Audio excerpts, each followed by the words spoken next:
Firstly, I think the key point to make in relation to changing our behaviour and reducing buildings emissions is that we do have potential to make a significant and immediate difference to our energy use and bills, and of course our carbon savings. So I'd like to demonstrate that by looking at this chart firstly of operating costs over time for existing homes in our balanced pathway. So operating costs essentially show how our fuel and maintenance costs change relative to a world where we don't do anything. And you can see that our balanced pathway is associated with about £3 billion worth of savings by 2050.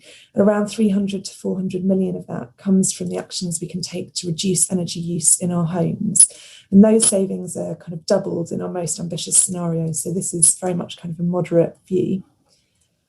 What's really striking then, looking at our balanced pathway, is that behaviour change, even where it's moderate, has potential to make one of the biggest contributions to demand reduction and therefore to carbon and bill savings in the scenario. And yet it's very low cost or free to do. And it's also within all of our powers to act on now. So I think that raises the question then of what we can do.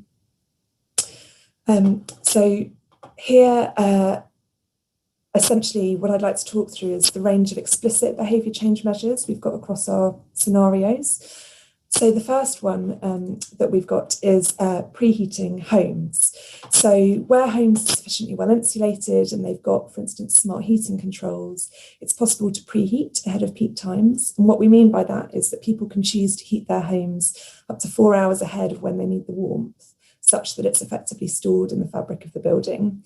And you can see from the diagram that this has the effect of moving consumption from the orange to the yellow areas, reducing peak demand. And that enables access to cheaper tariffs, which reflect the reduced costs associated with reducing power off peak, but also reducing requirements for network reinforcement. Secondly, managing our hot water use. So using, for instance, a low flow shower head could reduce hot water demand by around 5%. You can also get much greater savings by reducing the hot water temperature. So we've got one scenario where we reduce the hot water temperature from 60 to 50 degrees with an automated daily Legionella cycle built in. And that latter caveat is really critical to managing Legionella risk. We've then got smarter heating management and use. So we assume a 3 to 6% reduction in heat demand can be achieved. And at the lower end of that range, that means things like turning the thermostat down or reducing the times when it's on. And at the upper end, it's about having a multi-zone control system. So you might have different temperatures set for different rooms of the house, which you have a lot more control over.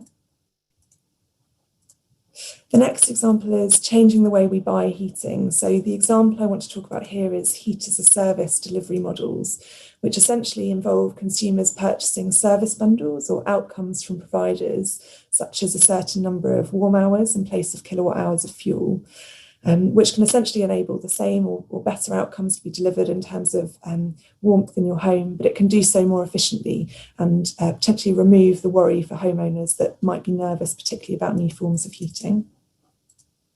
And finally, turning off lights. So we assume a 10% reduction in lighting use, leading to indirect emission savings in the scenario.